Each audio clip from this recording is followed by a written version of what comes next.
looking at Selesnya Angels and Explorer, best of 3.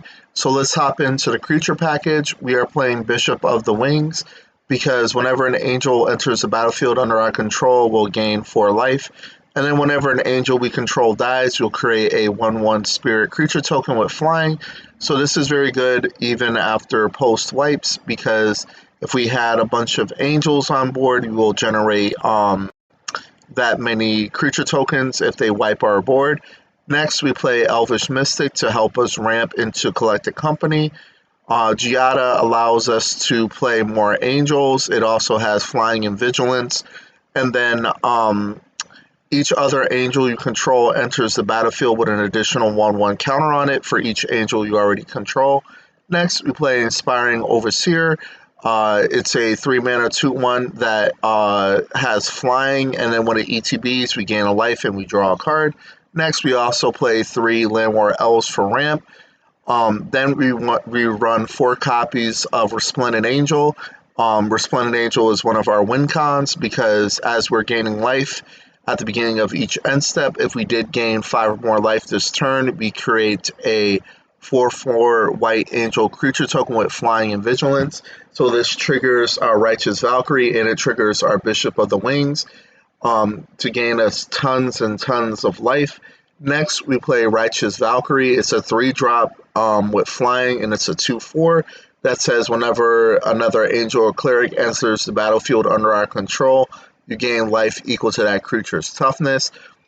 And the most important part about Righteous Valkyrie is his second ability that says as long as you have 7 or more life, then your starting life total, creatures you control get +2/+2. So if we have 2 of these on board and we have 7 or more life, then our starting life total, all of our creatures are going to get buffed by +4/+4.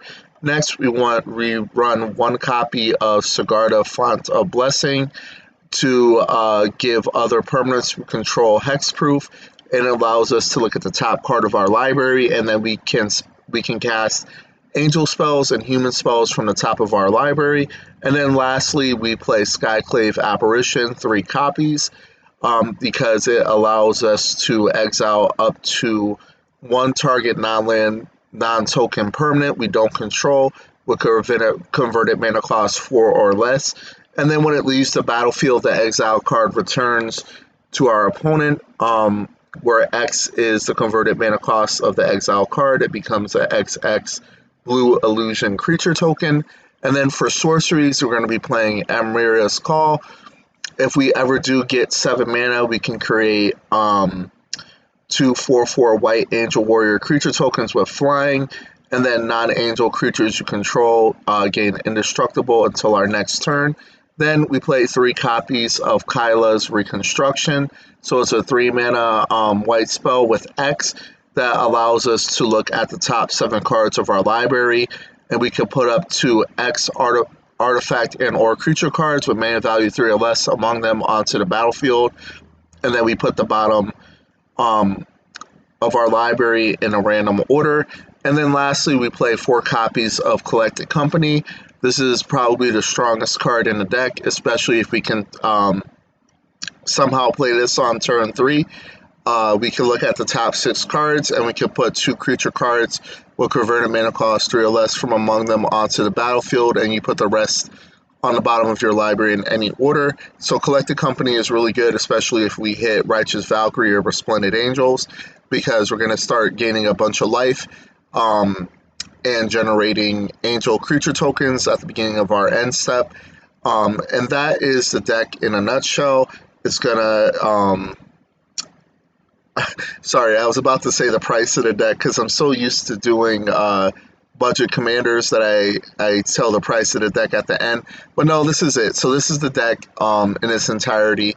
I hope you enjoyed this video, and this deck will definitely help you climb the ranks on Explorer very quickly. It does very well against other creature-based decks because by the time they think that they've already got you killed, you already are gaining so much life out of this deck that you can literally come back out of nowhere. So I love this deck, and it's one of the most fun decks I played on Arena lately, And long story short, I just really hope you like this deck. Have a good day.